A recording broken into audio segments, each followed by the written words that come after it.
Trompedemia, episodio número 11.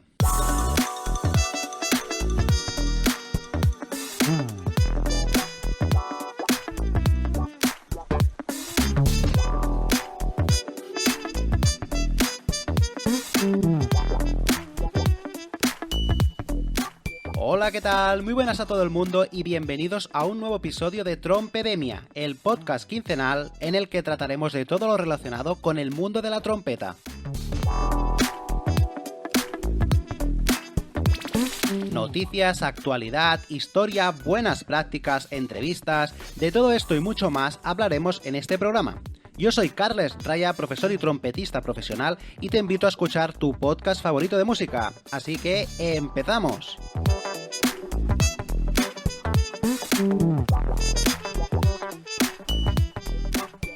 Hoy episodio número 11 del viernes 16 de septiembre de 2022, programa en el que continuaremos con la serie monográfica sobre la evolución e historia de la trompeta desde el inicio hasta la actualidad.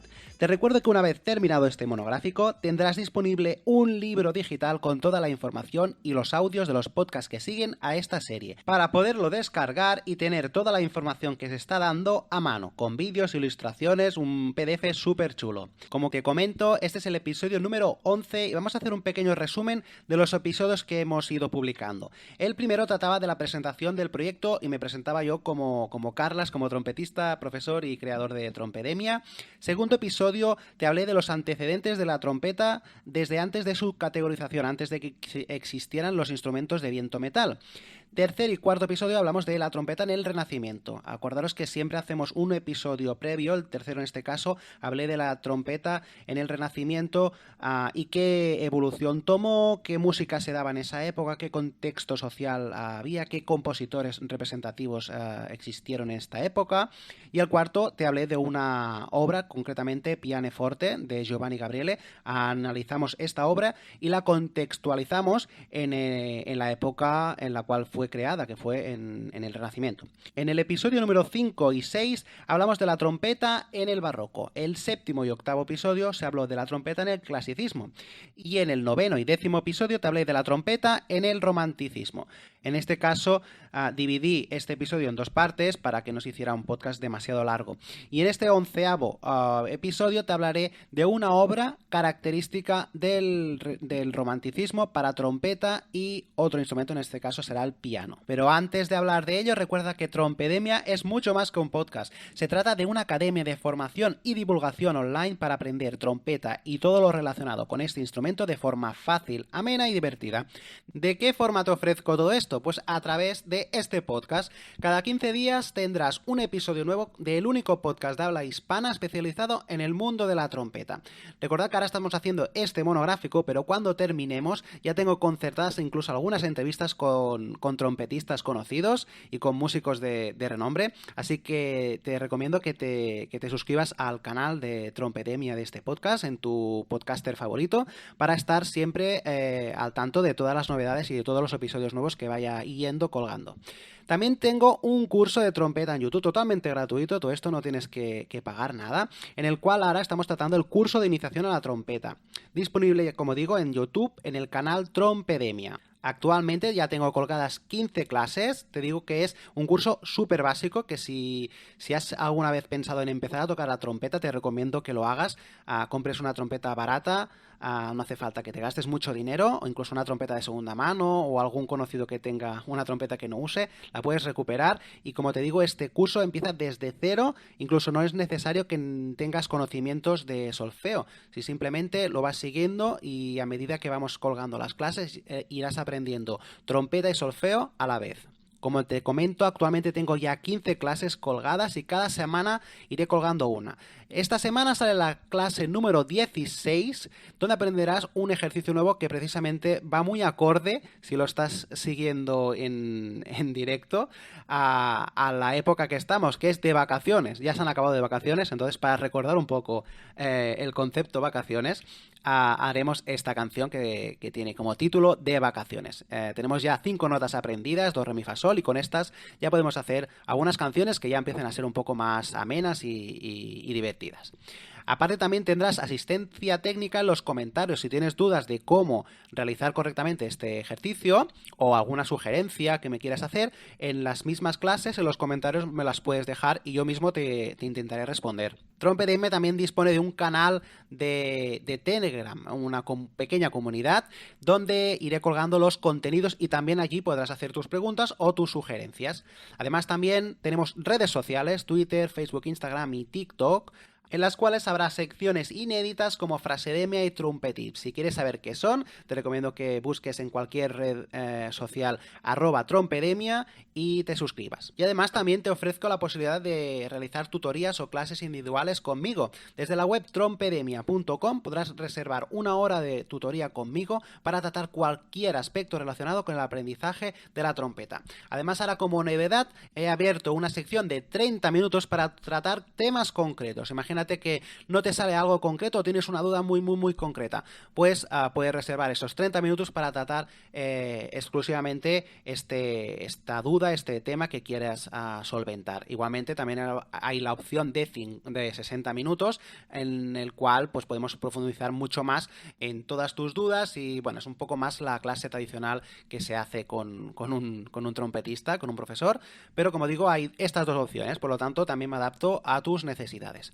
Bien, dicho esto, vamos a entrar ya en materia y vamos a tratar el tema principal del podcast, que es el repertorio de trompeta en el romanticismo. Concretamente he elegido la obra Legend de George Enesco para trompeta y piano. Tiene una duración aproximada de 7 minutos.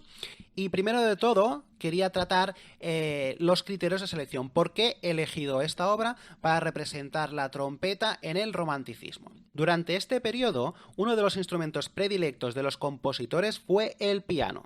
Compositores como Liszt, Beethoven o Chopin componen compulsivamente para este instrumento.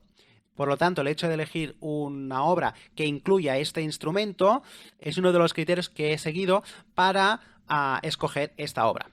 Sin embargo, cabe destacar que del periodo propiamente romántico no existe prácticamente repertorio para trompeta y piano.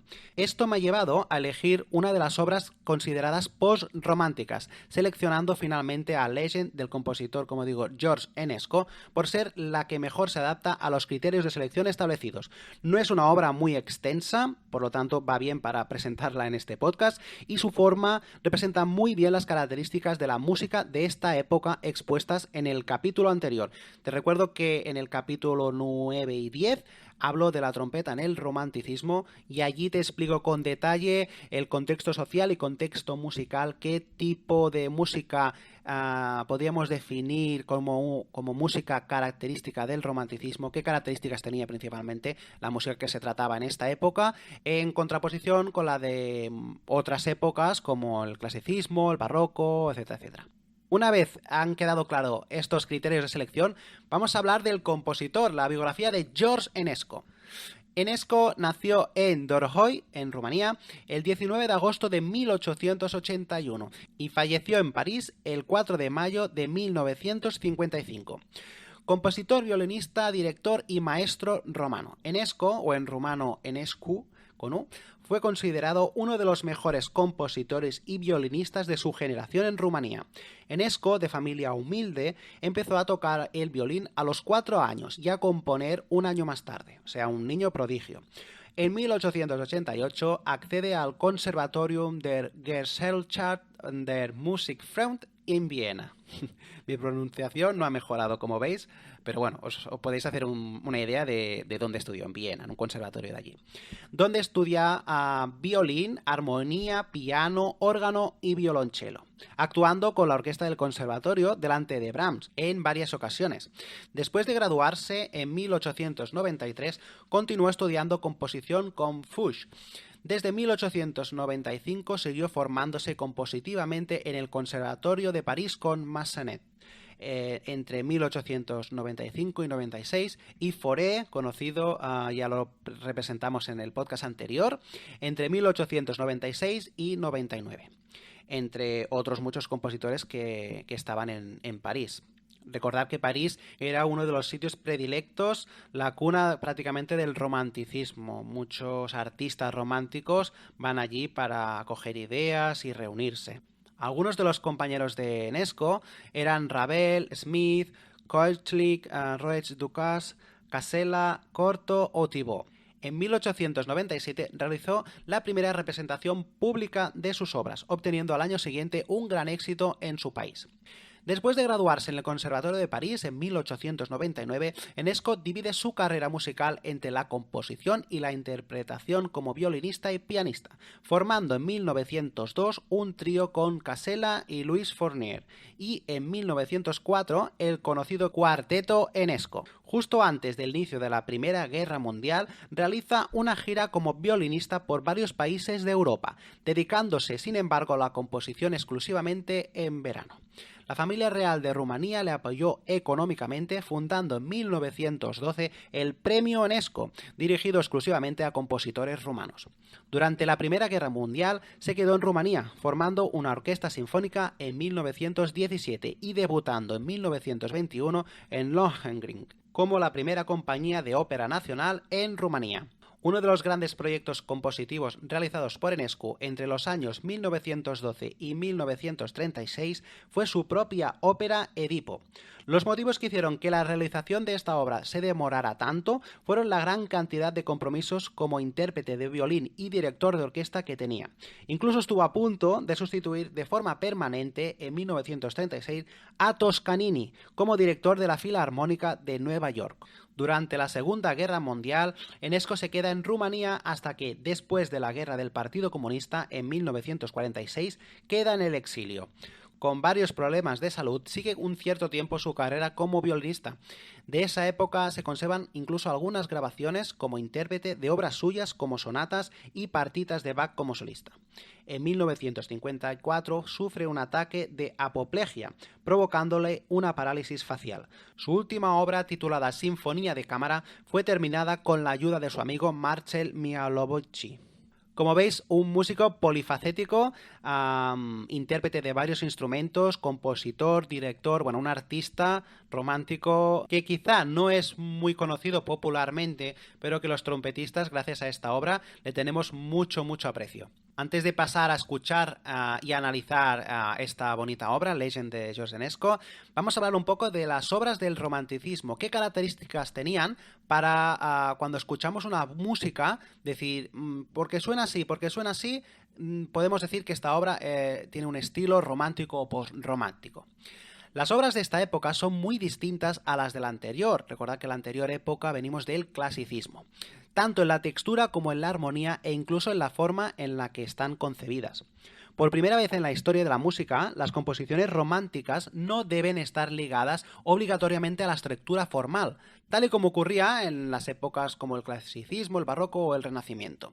En este caso, por ejemplo, las obras con forma sonata o cantatas tienen una estructura muy clara y muy definida, forma ABA, la forma del concierto, la coda. En este caso, los compositores escogen la forma del texto musical sin necesidad de estar sujetas a estas secciones establecidas en otras épocas y que dan pie a categorizaciones como sonata, concierto, etcétera, etcétera. Es probable que esto sea ocasionado por las ganas de expresar los sentimientos apasionados y encontrar que con estas formas definidas no se lograba expresar todo lo que los compositores querían.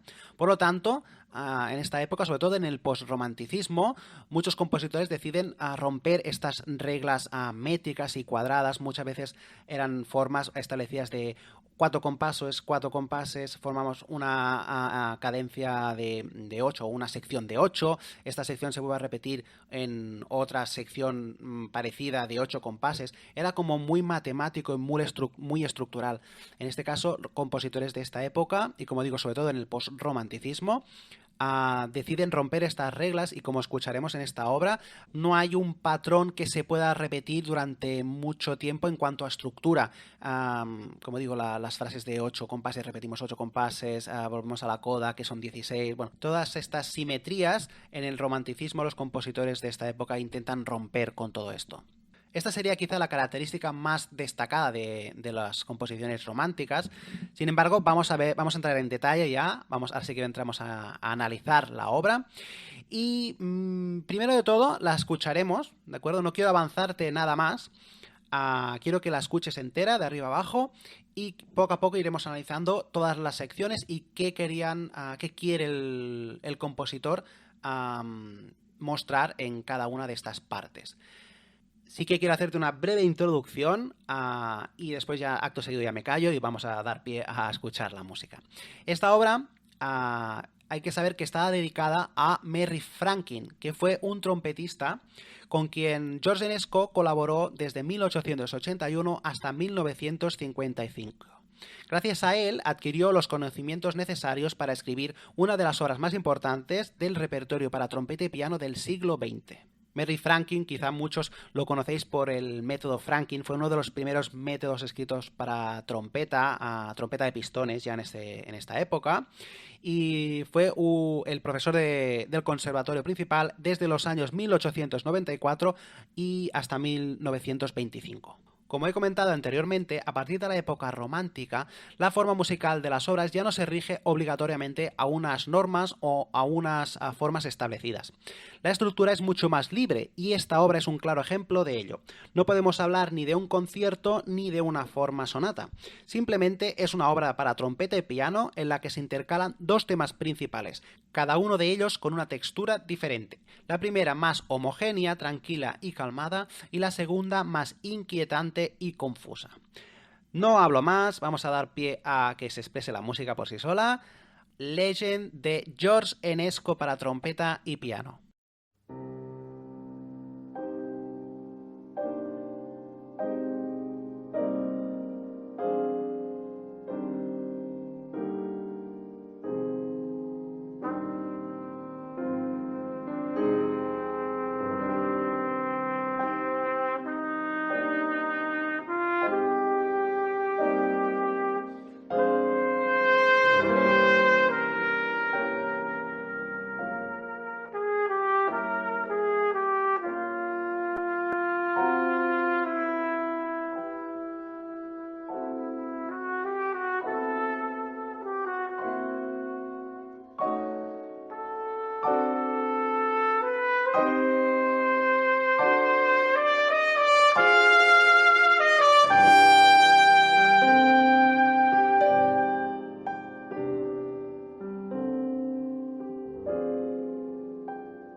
Aquí es bonita esta obra, ¿eh? Es una obra súper distinta a todas las que hemos escuchado hasta ahora, principalmente por el hecho, bueno, lo que hemos hablado anteriormente, ¿no? De que el tempo y toda la estructura se rompe. En esta época es la rotura completa de la forma. Si algo se había mantenido en todas las épocas anteriores, era un poco la constancia del tempo. En esta época el tempo también se rompe, la métrica también sale de las métricas establecidas hasta ahora, con lo cual es una rotura en contraposición a lo que veníamos haciendo bastante grande en este aspecto. Vamos a hablar un poco ahora de la obra.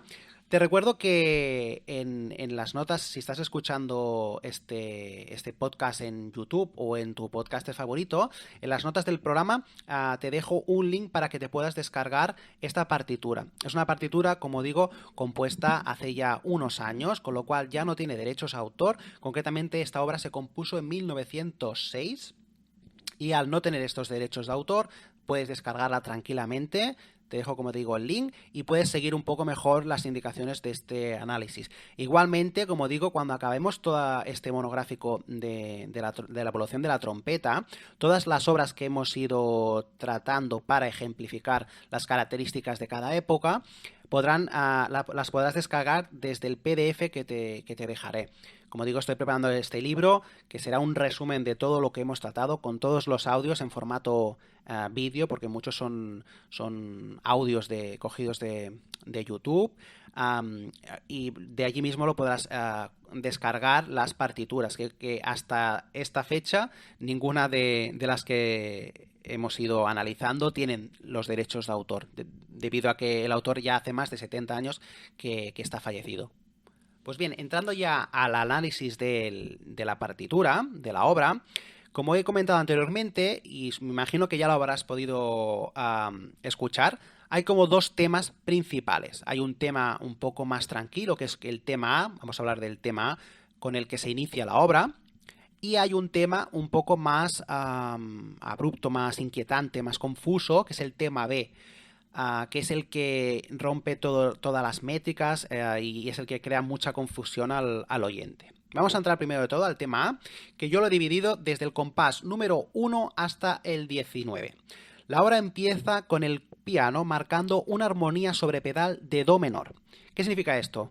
No quiero estar, como digo, en tecnicismos, pero bueno, do menor, un pedal, significa una nota que se va repitiendo a lo largo del tiempo y que por encima van sonando acordes que no se corresponden directamente con esta nota. Estamos en una tonalidad de do menor y el do siempre va sonando do, do, do, y por encima van cambiando los acordes. Como es una nota repetitiva, el oyente se va acostumbrando a escuchar esta nota repetitiva, entonces no le suena raro, suena como algo muy estable, muy calmado, ¿no? A pesar de que por encima van sonando otros acordes. Como digo, la obra empieza con este recurso compositivo, con el pedal de do menor, y hay que también destacar que el tempo en este caso es lento, y el compás utilizado en este caso es de 6x4.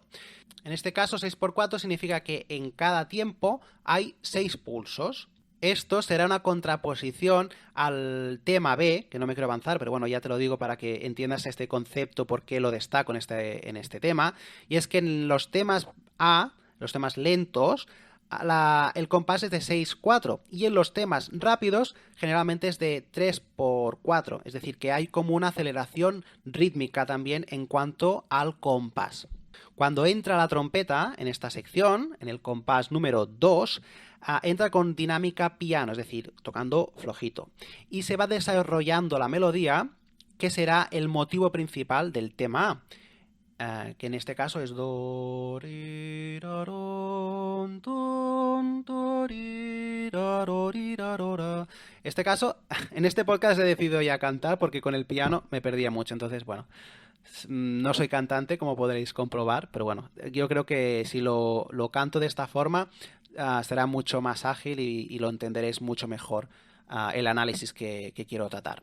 Como digo, la trompeta entra en dinámica piano, desarrollando el tema principal, la melodía principal del tema. Los dos últimos compases, en el 18 y en el 19, son los más movidos y sugieren al público que nunca ha escuchado esta pieza que algo nuevo está a punto de llegar. Es la parte donde la trompeta hace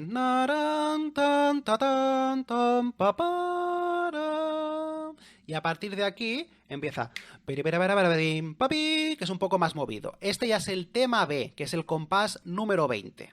Vamos a escuchar ahora a este tema B sacado de contexto, de solo esta sección, que va del compás número 20 al número 31.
Aquí la textura cambia radicalmente. El compás pasa de 6x4 a 3x4. Esto ya hace, el simple hecho de cambiar este compás, hace que la métrica tenga un poco más de velocidad, de sensación de agitadez. Ya no tenemos la sensación de encontrarnos con un tempo estable debido a que la figuración rítmica, tanto de la trompeta como la del piano, son totalmente diferentes respecto del tema A, dando como resultado una textura y armonía mucho más movida, confusa e inquietante. Justo al inicio del tema B, además, el cambio es muy drástico, porque el piano empieza a hacer escalas de diesillos y nuevillos ascendentes, subiendo, la trompeta también empieza con el recurso del triple picado, todo esto crea una especie de desesperación, de inconsistencia temporal, que precisamente Nesco no buscaba que cuadrasen los diesillos y los nuevillos ascendentes con los tresillos y los seisillos de la trompeta. Simplemente lo que buscaba aquí era ensuciar la textura y que el público tuviese una sensación rítmica poco clara y definida. Este efecto parece parar en el compás 27, donde la trompeta tiene un septeto descendiente sin acompañamiento de piano, que da la sensación de que este efecto finaliza. Me refiero al compás donde hay la trompeta hace parabaram pam pam pam pa pa pa pa pa pa pa pa pa, y aquí se inicia también el piano. Es un amago porque realmente no acaba la sección, sino que continúa, se reanuda esta textura hasta el compás número 30, donde la trompeta realiza una breve interpretación solista, que de hecho la indicación en la partitura es a volonté, es decir, a voluntad del intérprete, no métricamente. Buscaba en esta sección Enesco romper y se lo indicaba de esta forma al propio intérprete, romper con la métrica y la estructura. Y esta parte finaliza en el compás 31 con un nuevo cambio de textura, recordando al tema principal A. Concretamente hace la parte del ta to ti ta tom, pam pam, piano responde prom, pam, piano responde pom, ti ti, este salto de quinta, ¿no? Ti ti mi si, y aquí empieza otra vez la reanudación del tema A, con sobre todo el cambio de textura. Lo que quiero representar mucho y que quiero que quede muy claro es que en esta obra la estructura de tema A, tema B no se rige por una métrica constante de compases. No es que el tema A dure 16 compases y entonces el tema B dura 16, no. Es más que nada el cambio de textura el que marca que estemos dentro de un tema y dentro de otro. En este caso hemos estado en el tema B, el tema de confusión y de alboroto, y ahora volvemos otra vez poco a poco al tema A. El tema A en este caso se alarga los compases 31 hasta el 43. Vamos a escuchar este tema A, que no es idéntico al inicial, no es la melodía del inicio, pero recuerda en cuanto a textura y un poco a melodía también a ese tema principal. Vamos a escucharlo.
Y aquí queda colgando la armonía realizada por el piano, esperando caer a la tónica, resolución de esta cadencia, y entrando ya al nuevo tema B, en el cual volvemos a la inquietud, a la crispación, al nerviosismo. Vamos a analizar esta parte A del compás, como digo, 31 al 43. Los primeros 4 compases, de nuevo en compás de 6-4, hay un cambio métrico para volver a la idea métrica que teníamos y de textura que teníamos en el tema A inicial, son interpretados exclusivamente por el piano. Es el trozo donde acaba el ti, la trompeta y el piano va haciendo acordes, que estos acordes modulan el tema principal a través de quintas hasta llegar al compás 35. A partir de este punto, la trompeta se añade en lo que considero yo que es el punto álgido de la pieza, que es el compás 36. Vuelvo a repetir la melodía, el tema principal, ta, mi, fa, sol, do, do, pero en este caso en una octava arriba, do, mi, fa, sol, do, do, re, ra, ro, re, ra, ro, intentando crear una expectación y un nerviosismo también bastante álgico. Es un poco en la consecución de haber pasado por un anterior tema B, es decir, la obra empieza con un tema A muy suave, muy tranquilo. Va al tema B de nerviosismo y ahora hay una reexposición al tema A, pero con un recuerdo del nerviosismo del tema B, con lo cual se reexpone el tema A, pero evolucionando hacia una transición que puede llegar a recordar al tema B, sin ser tema B, ¿vale? Como digo, existe una breve cadencia de trompeta en el compás 37. El tin ta ti te to ta ti te to ta ti to, repite 3 veces te ton ton, ¿vale?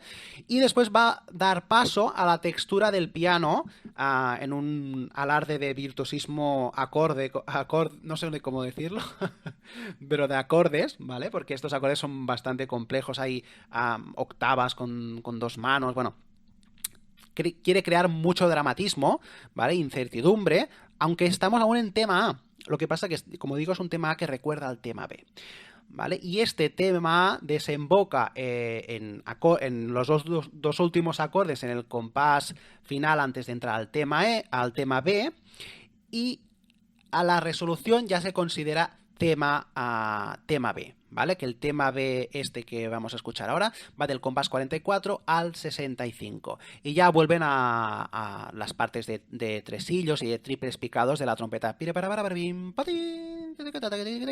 ¿vale? Vamos a escuchar esta sección B ya como tal. Veréis que hay un cambio incluso métrico. No estamos ni en 6-4 ni en 3-4, estamos en 2-4, es un ritmo binario. No me adelanto. Vamos a escuchar esta parte del tema B que va del compás 44 al 65.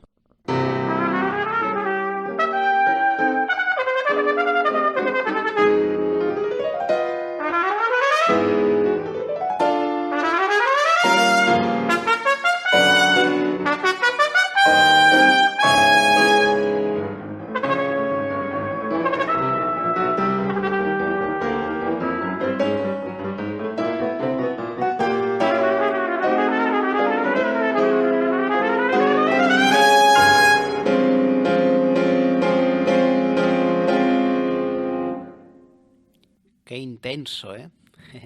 Aquí la trompeta vuelve a tomar el motivo de tresillos del anterior tema B.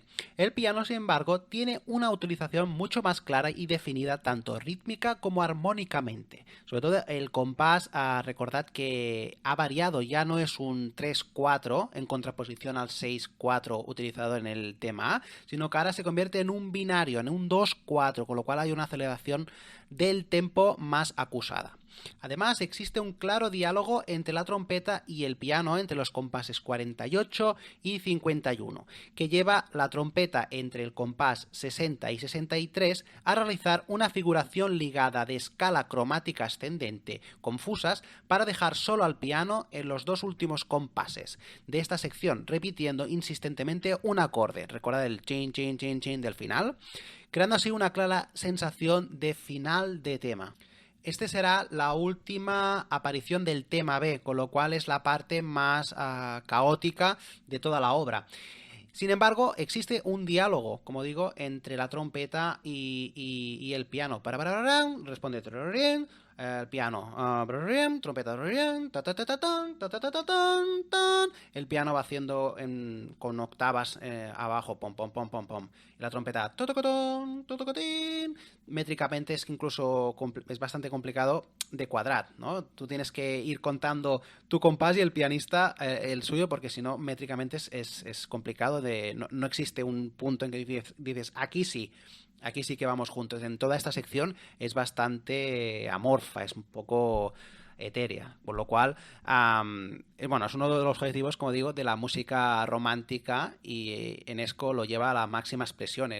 La incerteza temporal de esta sección es muy clara. Quiero remarcar sobre todo estos últimos compases en los que el piano se queda solo haciendo un único acorde insistentemente, chin, chin, chin, chin, chin, y veréis por qué. Acordaros muy bien de este punto, porque tiene todo un motivo. Como digo, esta es la última parte en la que aparece el tema B, y seguidamente el piano hace una reexposición del tema A recordando el inicio.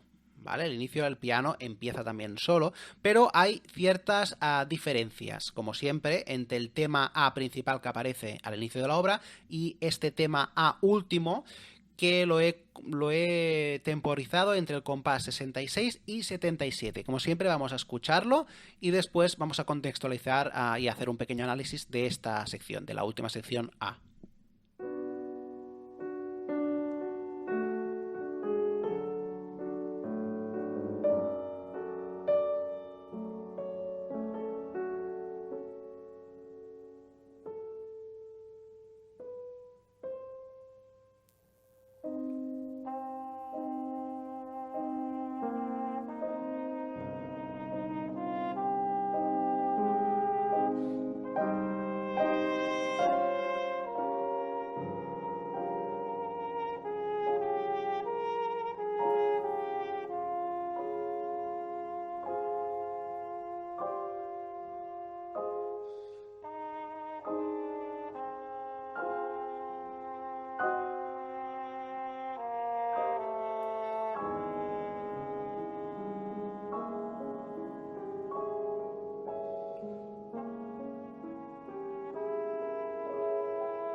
Como te he comentado, nos encontramos de nuevo con el tema A. Sin embargo, existen claras diferencias con el tema A expuesto al inicio de la obra.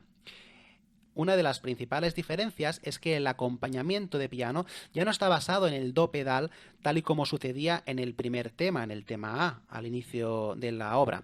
Esto da la sensación al oyente de que la música tiene algo más de movimiento, algo más de certeza. El pedal lo que da es una sensación de estabilidad, ¿no? de quietud. Y aquí, a pesar de ser una textura plana, tiene algo más de vida, por así decirlo. Rítmicamente también podemos decir que el tempo está desplazado y el piano ya no toca en los tiempos fuertes de cada compás, como ocurre en el primer tema, sino que se desplaza una corchea. La última nota, de hecho, de cada compás e inicio de la siguiente están ligadas. Si te fijas, son cambios muy sutiles, pero si afinas el oído, seguro que lo podrás escuchar. La melodía hace ton, tin, ta, to, pum, y la caída esta la hace ligada el piano, ¿vale? Eso que da una incerteza rítmica más grande, porque tú esperas una caída, un pulso, y no lo tienes. Entonces te genera una sensación de calma, aún más calma, pero incerteza a la vez, de no encontrar un tempo claro. El tempo está, siempre está, pero el pulso siempre está, pero a veces no es tan evidente, y en este caso es menos evidente que en la exposición inicial del tema aparecida al inicio de la obra. También encontramos una diferencia respecto al inicio, y es que la apoyatura del primer tema A en el compás número 4, en el caso de esta reexposición, no está tratada como tal, como una apoyatura, sino que está armonizada. Concretamente, eso está en el compás 71 y por lo tanto forma parte del acorde. Como digo, si te descargas la partitura y observas estas diferencias entre el compás A4 y el 71, fijándonos en la parte de la trompeta, donde hace la melodía do, mi, fa, sol, do, si. Esto, en el inicio de la obra, se trata armónicamente como una apoyatura. ¿Qué es una apoyatura? Una apoyatura es una nota que no pertenece al acorde de la caída del tiempo fuerte, ¿vale? Sino que pertenece al anterior. Sol, do, repite nota, do, si, pero el acorde es perteneciente al de si, ¿vale? Si, por tanto, si hiciera do, mi, fa, sol, do, si, no pasaría nada, ¿vale? Porque caería armónicamente en la nota que le corresponde. Sin embargo, al inicio de la obra se trata como una apoyatura, porque si te fijas en el acompañamiento de piano hay una negra, con lo cual el tiempo cae sol, do, si, y el piano cae en tiempo con un único acorde, no hay cambio de acorde. Sin embargo, en el compás 71, en la reexposición del tema A final, aquí el piano tiene dos acordes, do, si, y además, por más INRI, está ligada este cambio, do, si, con lo cual aún hace más sensación de incerteza, aún tratándose este do, si como un cambio de acorde, no como una apoyatura. Son dos conceptos distintos. También otra diferencia que encontramos es que a partir del compás 73, el acompañamiento de piano formado por la figuración de semicorcheas ascendentes puede recordar al usado durante el tema B. Me refiero a la sección donde hay la melodía de trompeta mi, re, do, si, la, que aquí el piano hace la melodía de trompeta hace esto y el piano hace unos acordes arpegiados ascendentes. Esto, como digo, puede recordar un poco al tema B, a las idas de olla que tenía la parte del piano de completamente ir fuera de tempo con diesillos y nuevillos. Esta parte de locura, ¿no? de incerteza rítmica, pues puede llegar a recordar esto. Sin embargo, como te digo, está dentro de un contexto de tema A, completamente distinto. Es un contexto de calma y tranquilidad, no es de nerviosismo y de duda. Y otro concepto importante a destacar, de diferencia de textura, es que la trompeta en este caso usa un accesorio que se llama sordina. Supongo que ya sabrás lo que es. Y esto lo que hace es modificar ligeramente el timbre del instrumento, con lo cual es otra de las diferencias principales entre el tema principal y la reexposición última de este tema. Además, se usa una sordina que se llama cap. Esta sordina no es tan brillante como las tradicionales strike, llamadas que se usan, son las más comunes utilizadas. En este caso, lo que hace esta sordina es dar un toque aún más abellotado a la trompeta, aparte de que el volumen aún se puede disminuir mucho más.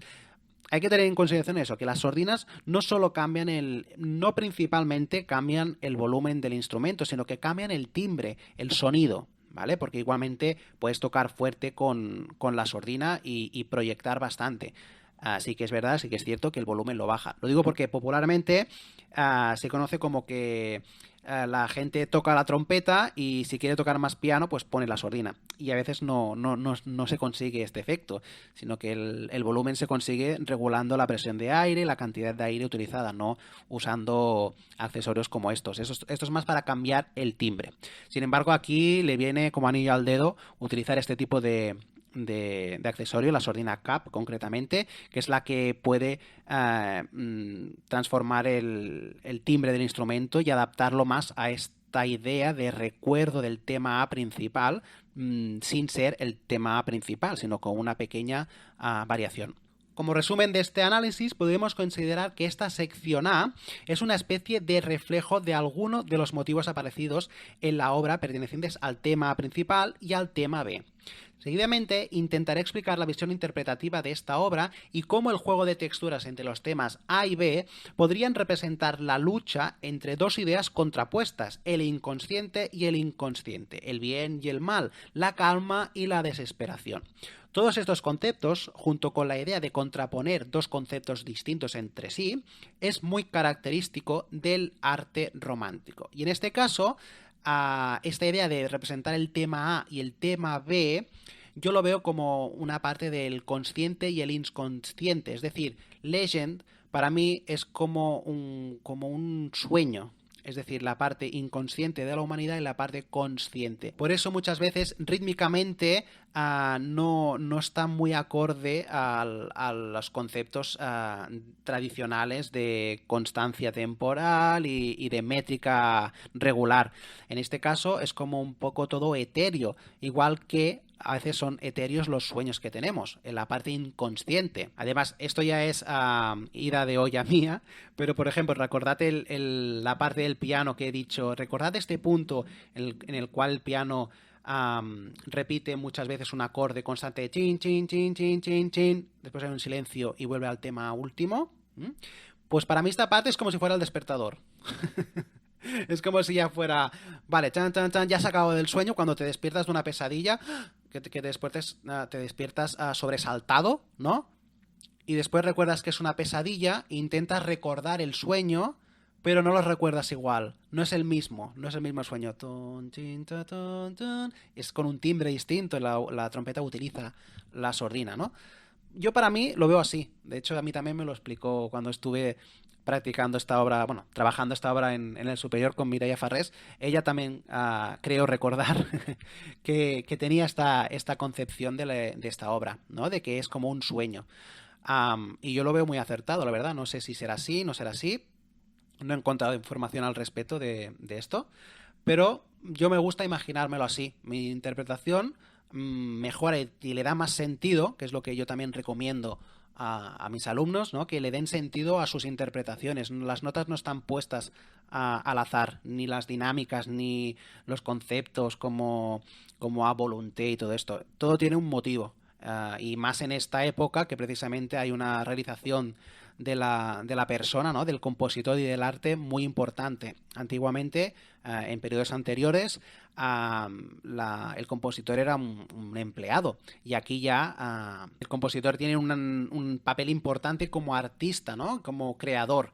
Con lo cual, bueno, este aspecto para mí es muy importante destacar y es uno de los motivos por el cual la música de esta época suena y es como es. Perfecto, pues una vez hemos analizado esta obra, como veis, cada obra tiene un análisis distinto y creo que también es representativo de cada época, ¿no? Lo he hecho así principalmente porque quiero destacar que en cada época se quería representar la música de una forma distinta. Entonces, quiero hacer el análisis acorde a cada época. Y en cada época, por ejemplo, recordar que en el barroco era el texto lo más importante, porque era la voz el instrumento más importante que existía. Entonces, hicimos un análisis perdón, textual de la obra, ¿no? En esta época, pues lo que importa más es la melodía, ¿no? Y la textura y el contraste entre un tema y otro. Entonces, más que analizar armonías que muchos seguro de vosotros quizá no estéis preparados para entenderlas, ni porque realmente las armonías son muy densas en esta época, pues prefiero hacer un análisis más sencillo y mucho más clarecedor.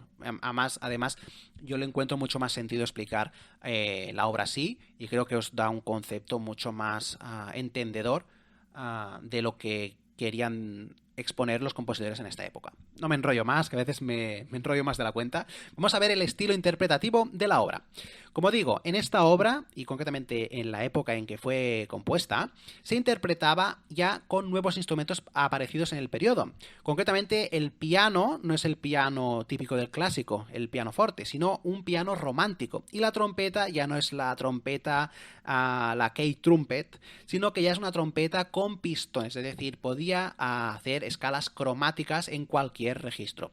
En cuanto al piano, como digo, las características sonoras de este instrumento y la evolución del clave y el pianoforte, es su evolución, hacen que la escritura para este instrumento sea mucho más compleja. El ejemplo lo tenemos en esta obra, donde la parte de piano es tanto o más virtuosa que la de la trompeta. Esto también podía deberse a que Enesco, como pianista, conocía a la perfección este instrumento. En cuanto a la trompeta, su papel, lleno de escalas cromáticas realizadas a gran velocidad, puede tener una justificación histórica. La trompeta natural cae en desuso durante este periodo, pero compositores como Johannes Brahms componen aún pensando en las posibilidades, o mejor dicho, limitaciones técnicas de este instrumento. El hecho de que Enesco, aconsejado por el trompetista Merry Franklin, hicieran una composición en la que había tantas escalas cromáticas a gran velocidad, podría ser una clara declaración de intenciones en toda regla a favor de las nuevas características técnicas que ofrecían las trompetas de pistones, llegando a un nivel de virtuosismo nunca visto hasta entonces.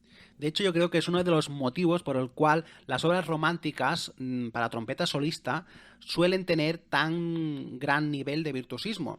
Y esto se debía precisamente a una forma y a una crítica hacia la trompeta antigua, la trompeta, incluso la key trumpet, ¿no?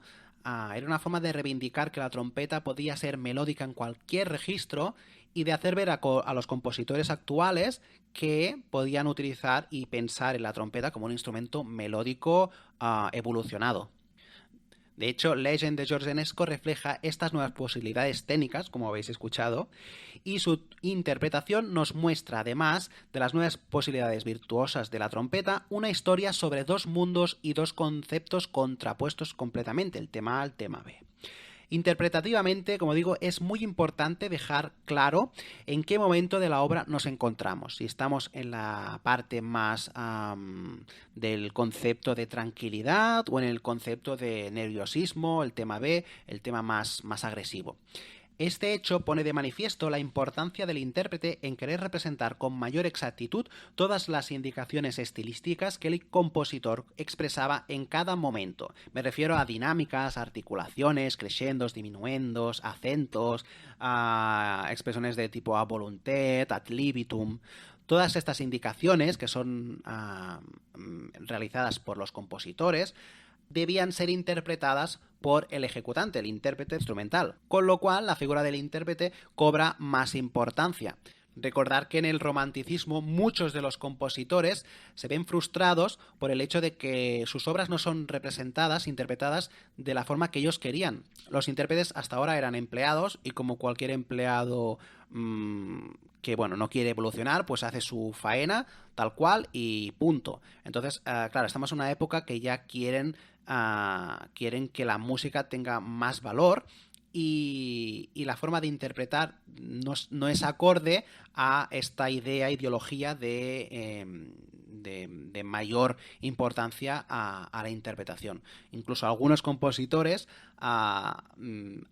se forman en dirección precisamente para inculcar a los intérpretes a una interpretación mucho más fidel a lo que ellos querían, a lo que indicaba la partitura. Se llenan las partituras de indicaciones que hasta ahora no existían. Indicaciones incluso prácticamente no existía ni fuerte piano. El intérprete de esa época, de la época del barroco, por ejemplo, ya sabía que la repetición la tenía que hacer de una forma y el tema principal la tenía que hacer con una dinámica y con un estilo.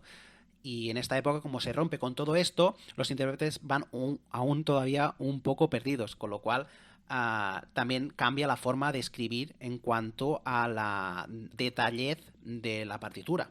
Y con esto llegamos al final del podcast y solo recordarte que el próximo episodio de Trompedemia, tu podcast favorito de música especializado en el mundo de la trompeta, será el próximo viernes 30 de septiembre dentro de 14 días a las 7 de la mañana. Hablaremos en ese caso de la trompeta en la actualidad, nos vamos acercando al final de este monográfico. Y en el siguiente podcast te hablo de atonalismo, dodecafonismo, serialismo, aparte de los compositores últimos más recientes. Tendremos un podcast muy completo.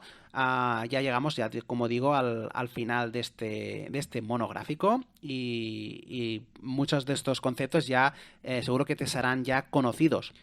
Te pido por favor que si te gusta el contenido de este podcast te suscribas a él y le des 5 estrellas para que puedas seguir con este proyecto. Además, si me quieres ayudar, te agradecería que compartieses este material con otras personas a las que les pudiera interesar el mundo de la trompeta. Gracias de verdad por apoyar esta iniciativa musical que estoy seguro que te ayudará sea cual sea tu objetivo con la trompeta. Desde tocar una canción, conocer mejor el instrumento, conocer la historia de otros trompetistas, recibir consejos sobre cómo estudiar correctamente.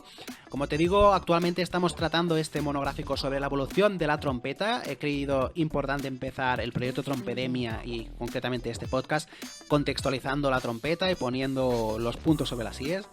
Pero después de terminarlo, podremos tratar cualquier tema de tu interés. Te invito entonces a que me escribas para que me lo hagas saber a info@trompedemia.com o también en cualquiera de las vías de contacto, tanto en Instagram como en Facebook como en YouTube. Tienes muchas formas de contactar conmigo. Pues todo esto y mucho más será presentado dentro de 14 días en Trompedemia. Un abrazo enorme y hasta el próximo programa.